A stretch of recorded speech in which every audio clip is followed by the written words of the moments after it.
할렐루야. 이 시간 어, 기도로 하루 한 장 시작하도록 하겠습니다. 기도하겠습니다. 할렐루야. 살아계신 하나님 아버지 은혜 감사드립니다. 오늘도 주께 나아갑니다. 우리 혹여나 지난 밤중에 꿈 중에나 여러 가지로 하나님 앞에 합하지 못한 마음들이 있었거나 그리고 돌봐 주셨기를 하나님 또한 악한 것들 틈탄 것들이 있다면은 이 시간 다 예수 이름의 능력으로 다 떠나가고 하나님의 평강이 덮이기를 원합니다. 이 시간 가운데 주께 나아가오니 하나님께 나아가는 자마다 그 날개 품 아래 다 품어주시는 그 하나님의 평강으로 우리가 들어가면 있기를 원하오니 인도해 주시옵소서. 오늘도 말씀을 묵상합니다. 이 시간 우리에게 말씀하여 주시옵소서. 가르쳐 주시옵소서. 어려운 것 없게 하시고 주님의 그 주시는 은혜와 지혜 가운데 잘 풀려지는 은혜가 있게 하여 주옵소서. 오늘도 함께 해 주실 줄 믿습니다. 성령이 임하여 주옵소서. 예수님의 이름으로 기도드리옵나이다. 아멘. 출애굽기 오늘 22장 말씀을 나누도록 하겠습니다. 1절에서 4절까지 말씀을 먼저 나누겠습니다. 사람이 소나 양을 도둑질하여 잡거나 팔면 그는 소 한 마리에 소 5마리로 갚고 양 한 마리에 양 4마리로 갚을지니라. 도둑이 뚫고 들어오는 것을 보고 그를 쳐 죽이면 피 흘린 죄가 없으나 해 돋은 후에는 피 흘린 죄가 있으리라. 도둑은 반드시 배상할 것이나 배상할 것이 없으면 그 몸을 팔아 그 도둑질한 것을 배상할 것이요 도둑질한 것이 살아 그의 손에 있으면 소나 나귀의 양을 막론하고 갑절을 배상할지니라. 아멘. 우리 10계명의 8계명에 보면 도둑질하지 말라. 그 계명에 어떻게 보면 세부 법률이라고 할 수가 있겠습니다. 실례로 소와 양을 들어서 설명하고 있는데 소는 5배로 양은 4배로 갚도록 합니다. 굉장히 중요한 재산이었죠 당시. 만일 이 도둑이 이를 갚을 형편이 되지 않으면 몸을 팔아서라도 갚도록 하는 굉장히 엄격함을 보여주고 있습니다. 또 훔친 것이 아직 있을 시에는 단순히 되돌려주는 게 아니라 2배로 갚도록 하게 합니다. 도둑 맞은 걸 도로 다시 찾았지만 당시 주인의 도둑 맞은 심리에 대한 보상을 하도록 하는 것입니다. 또 심지어 도둑질하러 왔다가 주인이 제사를 보호하는 목적으로 혹 도둑을 죽일지라도 밤중이면은 살인의 죄를 면하고 반대로 도둑이 주인을 살해하면은 그 살인죄를 또 그대로 적용하는 것입니다. 이 하나님 나라의 공동체에서는 이 도둑질을 결코 용납하지 않겠다. 그러니까 재물 손해 피해에 대한 적절한 또 보상을 하도록 하는 것을 발견할 수 있는데 일반적인 사회 정의의 실현이기도 하겠지만 하나님께서는 이 신앙 공동체 내에 개인과 공동체가 가진 소유, 이 재물을 지킬 수 있도록 하시는 거예요. 즉, 소유를 통한 개인과 공동체가 이 행복을 추구할 수 있도록 그 소유를 통한 이 행복 보장에 하나님이 관심을 가지고 관여하신다라는 것을 알 수 있습니다. 혹 신앙생활 하면 우리가 자칫 잘못하면은 흑백 논리에 빠지기가 쉬운데요. 영은 선하고 육은 무조건 악하다. 막 이런 식으로 그런 사고를 가지시는 분들이 더러가 있으세요. 재물에 대해서도 하나님 지으신 모든 것이 선하다고 하셨죠. 감사함으로 받으면 버릴 것이 없다라고 했는데 아무튼 재물에 대해서도 이것이 악하다 이런 시각을 가지신 분들도 있으십니다. 간혹 가난한 건 청빈하고 부한 것은 나쁘다 식으로 극단적인 생각은 성경과 하나님에 대한 무지라고 할 수 있습니다. 하나님은 하나님보다 돈을 더 사랑하는 우리의 잘못된 우선순위를 고치시도록 하시는 것이지 돈 자체나 부유한 자체를 미워하시는 분이 결코 아니라는 것입니다. 대신 이런 말씀 있죠. 부자가 천국 들어가기는 낙타가 바늘귀에 들어가는 것만큼 어렵다. 돈을 사랑하는 마음이 그만큼 더 크기 때문에 하나님을 사랑하는 게 더 힘들다 그런 얘기죠. 근데 불가능한 일도 가능하죠. 근데 하나님을 사랑하는 우선순위가 됐을 때는 그게 또 상관은 없는 것입니다. 아무튼 돈이 부정적인 것이 아니라 돈을 향한 사람의 마음이 부정적인 겁니다. 그렇기 때문에 하나님은 모든 하나님을 믿고 따른 자들에게 바로 물질의 시험을 허락하십니다. 하나님은 결코 우리가 평생 가난하게 살기를 원하시는 분이 아닙니다. 돈에 대한 이 마음의 고개를 넘어서 하나님 안에서 자유함을 누리실 수 있기를 주님의 이름으로 축원합니다. 5절에서 6절까지 말씀입니다. 사람이 밭에서나 포도원에서 짐승을 먹이다가 자기의 짐승을 놓아 남의 밭에서 먹게 하면 자기 밭에 가장 좋은 것과 자기 포도원에 가장 좋은 것으로 배상할지니라. 불이 나서 가시나무에 댕겨 낯가리나 거두지 못한 곡식이나 밭을 태우며 불에 놓는 자가 반드시 배상할지니라. 아멘. 다음에는 곡식에 대한 곡식 피해에 대한 법률인데 여기서는 구분을 합니다. 사고냐 과실이냐 대한 구분을 하고 있는 것입니다. 같이 곡식에 대한 피해가 발생했잖아요. 근데 이게 단순 사고냐 아니면 막을 수 있었는데 조치하지 않아서 난 피해냐 라는 것을 따져서 이 사람의 과실로 인한 것에 대해서는요 더 크게 보상하는 법률을 정해 주십니다. 이것이 나중에 좀 더 정확하게 신명기에 나오는데 아무튼 여기서도 발견되는 하나님의 특징이 있는데 하나님은 어떻습니까? 결과를 보십니까? 과정을 보십니까? 과정을 더 중요하게 여기시는 것을 또 여기서도 발견할 수 있습니다. 결과는 우리의 영역이 아닙니다. 아무리 최고의 농부라도 하늘이 돕지 않으면 농사를 망칠 수 있습니다. 오늘 일하는 과정의 영역에 우리가 주어져 있는 거죠. 내일은 우리의 영역이 아닙니다.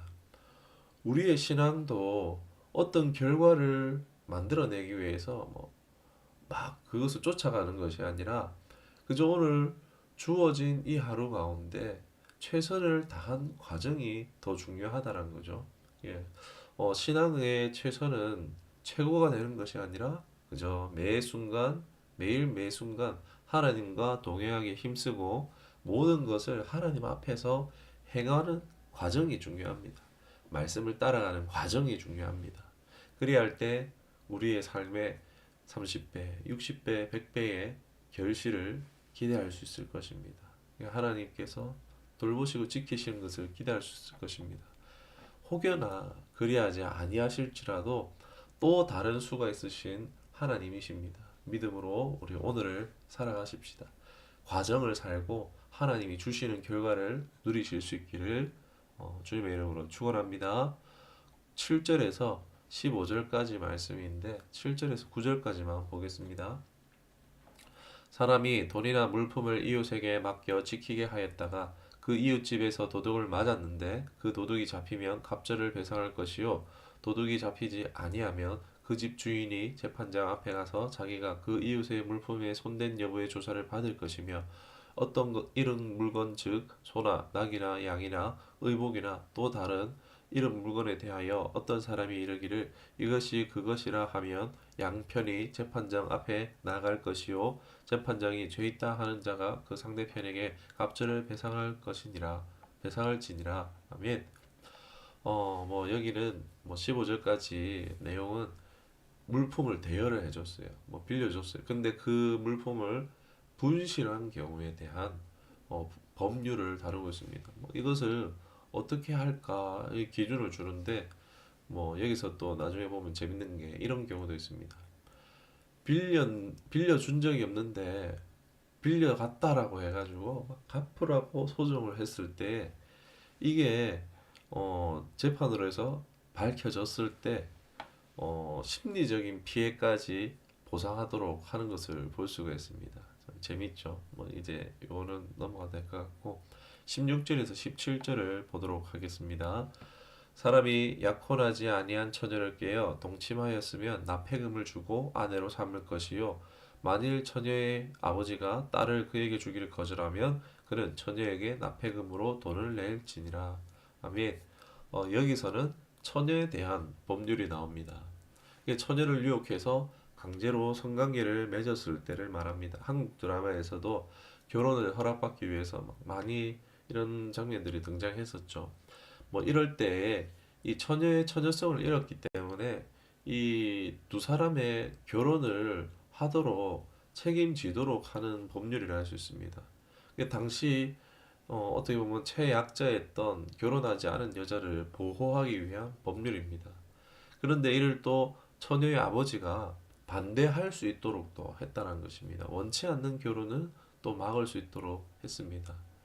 무조건 이때는 무조건 남자 쪽에서는 결혼 지참금을 어떻게든지 내든지 피해 보상을 하도록 했다는 것입니다. 참 예나 지금이나 성적 사건이 참 많았던 것 같습니다. 하나님은 결코 이를 장려하시는 것이 아니라 인간의 악함, 인간의 약함 때문에 등장한 법률이라고 할 수가 있겠습니다. 이제 18절로 31절까지는 종교적인 법률을 다루고 있습니다. 앞에 등장한 법률들은 이랬을 때 저랬을 때 같은 경우를 따져서 경중을 따졌지만 이제는 강하게 필연적인 법 형태를 가지고 있는 것을 볼 수 있습니다. 먼저 18절과 20절까지 보겠습니다. 너는 무당을 살려두지 말라. 짐승과 행음한 자는 반드시 죽일지니라. 여호와 외에 다른 신에게 제사를 드리는 자는 멸할지니라. 아멘. 무당과 행음자와 우상 숭배자를 죽이라고 명하고 있는데 이는 이스라엘 신앙 공동체를 위협할 수 있는 당시 이방인들의 풍습에 관한 것이라고 할 수 있습니다. 먼저 무당은 점수를 보는 자로 당시 굉장히 흔했던 종교 행위라고 볼 수 있습니다. 뭐 점쟁이, 요술, 진언자, 신접자, 박수, 초혼자 뭐 이런 것들을 통틀어서 하나님은 이런 자들을 가증하게 여기신다는 것입니다. 사악한 영적 존재를 숭배하는 자들이며 또한 사람을 미혹하는 것입니다. 이런 행위의 성행은 극단적 자기 이기주의에서 우러난 것입니다. 악마와의 부당 거래입니다. 그러니까 교회를 다니면서도요, 좋은 게 좋은 거야 하면서 나 예수님도 믿어 그러면서 점도 보고 굿도 한다.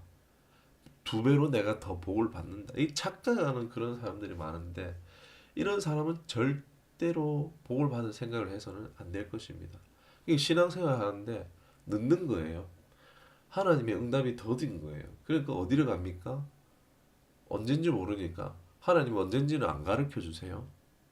그 때와 시기는 언제인지 안 가르쳐 줍니다. 하나님께서 뭐 힌트 주실 수는 있겠지만은 하나님께 복 달라고 그렇게 이렇게 신앙생활 해놓고 언제인지 기다리지 못해가지고 점쟁이한테 가는 거예요. 무당한테 가는 거예요. 이런 신앙은요 절대 복 받을 생각을 해서는 안 될 것입니다. 이건요 직분이 뭐든지 이런 사람은요 예수님을 처음부터 제대로 믿은 적이 없는 사람이라는 것입니다. 그냥 복을 받기 위해서 우상 숭배하듯이 하나님을 섬기고 있는 사람이라는 것입니다. 그리고 다음은 짐승과의 행음인데 애굽에서 이 사람과 짐승의 교합이 이 이집트인들 이 종교 의식 중에 하나로 행해졌다고 합니다. 그리고 당시 뭐 해족 속의 이 법전에도 나귀와 당나귀와의 이 행음을 허용하는 법전이 있습니다. 참 구역질 나죠. 이 아담이 동물들의 이름을 지을 때 분명히 배필들이 없다라고 했습니다. 적당한 배필이 없어서 하나님께서 갈비뼈를 취해서 하와를 창조하시죠. 그러니까 창조 질서에서 하나님의 섭리에서 어긋나는 행위입니다. 하나님의 형상이자 인간으로서 품위를 잃어버린 변태적인 성욕에 빠진 것입니다. 이도 반드시 죽이라. 그리고 우상숭배에 대해서도 다루는데 사형 수준이 아니라 진멸이라는 단어를 씁니다. 이게 원어로 진멸입니다. 그러니까 모든 소유를 함께 파괴하라고 지시하는 것입니다. 이스라엘 중에서는 우상 숭배하는 자의 모든 소유를 파괴하라는 거예요. 이를 엄격하게 다루시는 이유는 이스라엘에게는 하나님이 무엇입니까? 하나님이 이들에게 국방력이에요. 하나님이 이들에게 공급처입니다. 하나님에게 이들에게 양식이 되시는 모든 것 되시는데 이들의 신앙의 순수성과 거룩성을 보존하기 위해서 이런 파괴적인 이방 풍습을 엄격하게 다루는 것입니다. 이런 것들은 거룩성을 파괴하는 거예요. 이런 이방 풍습들을 엄격하게 다루시는 이유가 이런 것입니다. 그리고 이런 이방의 풍습은요, 모두 그 속을 잘 들여다보면은 이것이 평범하다 싶지만은 아닙니다. 극단적 이기주의와 관련이 있습니다. 이 극단적 이기주의가 바로 하나님 나라를 파괴시키는, 하나님 나라의 공동체를 파괴하는 독이며 공팡이와 같습니다. 이런 것은요, 나뿐만이 아니라 내가 속한 공동체, 가족, 교회 등을 파괴하는 데까지 갈 수 있기 때문에 더욱 주의해야 할 것입니다. 우리 하나님만 사랑하고 섬기십시다. 21절에서 27절까지인데 약자에 대한 법을 다루고 있습니다. 21절에서 23절까지만 보도록 하겠습니다. 너는 이방 나그네를 압제하지 말며 그들을 확대하지 말라. 너희도 애굽 땅에서 나그네였음이라. 너는 과부나 고아를 해롭게 하지 말라. 내가 만일 그들을 해롭게 함으로 그들이 내게 부르짖으면 내가 반드시 그 부르짖음을 들으리라. 아멘. 여기서는 약자에 대한 법을 다루고 있습니다. 이게 나그네 생활을 이스라엘 백성들이 했었죠. 그 생활을 회상시키면서 이 동병상련하고 멸시하지 말라는 것입니다. 나그네가 등장하고 고아와 과부, 가난한 자를 여기서 나누고 있는데 이들에게 자비와 긍휼로서 대하라, 베풀라라는 것입니다. 왜냐하면은 이들에게는 아무도 없죠. 외롭고 고독한 자들입니다. 누구도 지켜줄 이, 함께 할 이가 없는 자들입니다. 누구의 도움 없이 살아갈 수밖에 없는 이들로 사람들이 이용하고 또 공격하고 괴롭히는 막 취약할 수밖에 없는 존재입니다. 이런 자들은요, 어떻게 보면은 하이에나가 뒤에 처지는 약한 짐승들을 노리는 것처럼 악한 자들이 먹잇감으로 쉽게 노리게 되는데 너무 비열하죠. 하나님 나라에서는, 세상 나라는, 힘의 나라에서는 몰라도 하나님이 통치하시는 나라에서는 이런 일은 용납하지 않겠다는 것입니다. 우리 학교만 봐도 어떻습니까? 좀 약하면은 왕따 시킵니다. 이건 세상 나라의 일이지만 교회 안에서 이런 일이 있는 것은 용납하지 않겠다는 것입니다. 그래서 하나님은요, 그들의 세상에서 뒤를 봐주는 사람이 아무도 없기 때문에 친히 그들의 보호자가 되시겠다는 거예요. 그래서 하나님 엄히 경고하십니다. 이들의 인권을 하나님께서 보장할 것을 경고하시는 것입니다. 이들의 편에 서 계시는 거죠. 반대로 예수님께서 양과 염소를 나누실 때가 있잖아요. 오른편과 왼편 나누실 때 있잖아요. 그 오른편의 선자들에게 너희가 내게 먹을 걸 줬어. 야, 너희가 나한테 옷 줬어. 내가 병들었을 때 너희가 간호해 줬어. 너희가 내가 갇혔을 때 면회 왔어 하면서 막 칭찬을 해주십니다. 그 사람들은 어떻게 합니까? 오른편의 선자들은 주님 우리 그런 적 없는데요 하자 뭐랍니까? 예수님이 너희 중에 보잘것없는 사람에게 한 일이 내게 한 일이야 라고 대답하십니다. 하나님은 이런 사람들의 편입니다. 우리가 외로운 사람들, 그런 고독한 사람들을 기억할 수 있기를 원합니다. 그리고 채무에 관해서 돈이 급한 사람, 이런 사람들에게 막 우리 고리대금을 많이 하잖아요. 막 사회적으로 이 더 빚진 사람에게 더 큰 빚을 씌워가지고 막 악한 대출업을 하는 경우가 많은데 하나님 나라에서는 이런 가난한 자에 대해서도 보호하십니다. 이 하나님의 인애와 자비의 이 속성을 이 대출이 관련해서도 반영을 하세요. 이자를 받지 마. 가난한 자들에게 이자를 받지 마라는 것입니다. 또 빚독촉 하지 마라고 못하게 하시는 것입니다. 이 세상과 전혀 다른 기준임을 알 수가 있습니다. 그리고 옷을 저당 잡힐 시에는 이 사람은 이제 더 이상 뭐 저당을 잡을 만한 것이 없기 때문에 해가 지기 전에는 돌려주라는 겁니다. 그 사람이 그게 이불이야 라고 하면서 그 최소한의 필요한 하나님은 생존권과 최소한의 재산권을 보호하시는 하나님이심을 알 수 있습니다. 우리 하나님은 바로 낮은 자의 하나님이십니다. 이러한 것을 볼 때 참 하나님으로 통한 위로와 은혜가 되어지는 것 같습니다. 28절에서 31절까지 말씀인데요. 우리 다 같이 보시도록 하겠습니다. 너는 재판장을 모독하지 말며 백성의 지도자를 저주하지 말지니라.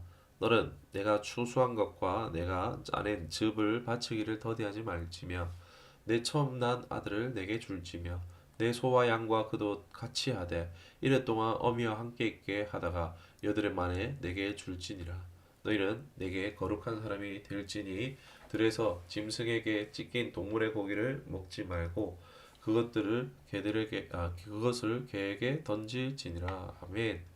하나님에 대한 신앙의 어떤 의무 중에 뭐 이런 몇 가지를 할 수 있겠는데, 먼저는 너는 재판장을 욕하지 말고, 여기서는 여기서 재판장 이 부분이 하나님으로 번역된 성경도 있습니다. 성경도 있습니다. 그 지도자를 저주하지 말라. 이 재판장과 지도자, 이것은 어떻게 보면 같은 것입니다. 이를 저주하지 말라 번복하는 것은요, 하나님이 허락하셔서 세워진 사람들이라는 것입니다. 이 사람이 얼마나 비리가 많고 악한 사람이든지 간에 이거 하나님이 허락하신 거예요. 이거 하나님이 이방 나라의 왕들도 어떻습니까? 하나님이 허락해서 세워진 느부갓네살 왕 이런 자들도 하나님이 허락해서 세웠다라고 말씀하시잖아요. 그것을 알게 하리라 하면서 그런 일들도 있잖아요.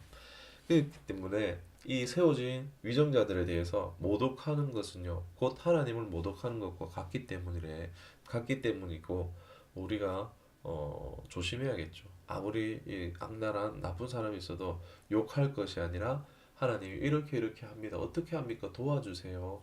하나님 이런 것들이 바뀌고 변화되기를 원합니다. 하나님께 호소하는 저와 여러분 됐으면 좋겠습니다. 그리고 또 첫 열매, 뭐 첫 아들, 뭐 이것을 하나님께 드려야 된다. 제사로 드리라는 게 아닙니다. 뭐 열매나 짐승은 하나님 앞에 제사로 드리지만 자녀는 그 첫째에 대한 그 부분에 대해서 이제 성전에다가 예물로 내는 것이죠. 이 하나님께서는 이 창조와 하나님의 지금 출애굽 구원을 기억하며 기념하라는 것입니다. 하나님의 소유권을 인정하라는 믿음의 행위입니다. 뭐 어떻게 11조와도 비슷하겠죠. 이거 신앙 행위입니다. 이것은. 그리고 그 다음에 부정하게 된 고기를 먹지 말라. 그냥 고기가 시체가 부패하기 시작하면 뭐 이 박테리아 같은 뭐 것들이 생겨서 위생적인 부분도 있겠지만 무엇보다도 하나님의 백성으로 거룩함을 드러내게 하시기 위함이란 것입니다. 28절에서 31절은요. 하나님은 마땅히 이 하나님의 백성에게 대우를 받으셔야 할 분임을 요구하고 있습니다. 하나님의 성품을 드러내는 자로 우리를 부르셨기 때문입니다. 21장 어제 사회 정의를 위한 법률이었다면요. 오늘 본 22장은 비인간적인 행동들에 대해서 주목하시며 조치를 내리십니다. 왜냐하면 이는 공동체 모두의 행복을 증진시키고자 하며 이에 위해가 되는 요소들을 하나님께서는 처벌하시는 것입니다. 이건 좀 지나치지 않았나 싶은 것들도 우리 기준에 있을 수 있지만 이스라엘이라는 나라가 어떤 나라입니까? 온 나라의 대표가 되는 제사장 나라입니다. 이 대표성을 생각할 때 참 우리가 뭐가 중요한가를 생각해 볼 수가 있습니다. 우리도 이제 이 땅 가운데에 하나님을 나타내는 그리스도인, 예수 그리스도를 기억하게 하는 하나님의 형상입니다. 그리스도의 형상입니다. 이 대표성을 생각할 때 내가 어떻게 살아야 될 것인가, 뭐가 더 중요한 것인가 생각해 볼 필요가 있을 것입니다. 오늘 우리도 언약의 공동체로 부르셨습니다. 나의 정체성을 잘 지키며 하나님을 존중히 여기는 삶을 살아갈 수 있기를 말씀과 성령의 인도함 받으시기를 주님의 이름으로 축원합니다. 기도하겠습니다. 살아계신 하나님 아버지 은혜 감사드립니다. 오늘 이것저것 하나님의 법에 대한 말씀들을 나누어 보았습니다. 하나님, 주님의 그 모든 우리의 삶 가운데에 정의를 실현할 뿐만이 아니라 또 하나님께서 우리를 생각하시고 또 하나님의 백성들 그 공동체의 행복을 추구할 수 있게 하시는 지키시는 하나님이신 것을 발견합니다. 주님 은혜 감사드립니다. 무엇보다 우리는 거룩한 하나님의 백성으로 부름 받았습니다. 혹여나 오늘 말씀에 나온 것처럼 지난 우리의 삶 가운데 혹여나 나도 알지 못하는 가운데에 무당이나 접신이나 뭐 이러한 악한 영들의 이 틈탈 수 있는 모든 문들 열린 것들이 있다면은 이 시간 나사렛 예수 이름으로 명하노니 모든 더럽고 악한 영들 모든 무속의 행위들로 인하여서 틈탄 더럽고 악한 것들은 이 시간 나사렛 예수 이름으로 명하노니 묶임받고 결박돼 무적에 떠나갈지어다. 모든 틈탄 것들 밝히 드러나고 떠나갈지어다. 주님, 혹여나 내 의지로 참여하거나 내 의지로 부신의 이 무속의 신앙의 것들에 참여한 것들이 있다면은 하나님 기억나게 하시고 회개하여서 하나님 다 더러운 것들, 우리를 괴롭히고 죽인 것들 다 이 시간 용서함 받고 다 떠나가기를 원합니다. 주님, 우리를 거룩해 하여 주시옵소서. 개인 이기주의에 지극히 개인 이기주의에 빠진 자들이 아니라 하나님 중심으로 살아갈 수 있도록 주님 우리를 날마다 주님을 닮아가게 하여 주옵소서. 주님 감사드리며 예수 그리스도 이름으로 기도드리옵나이다.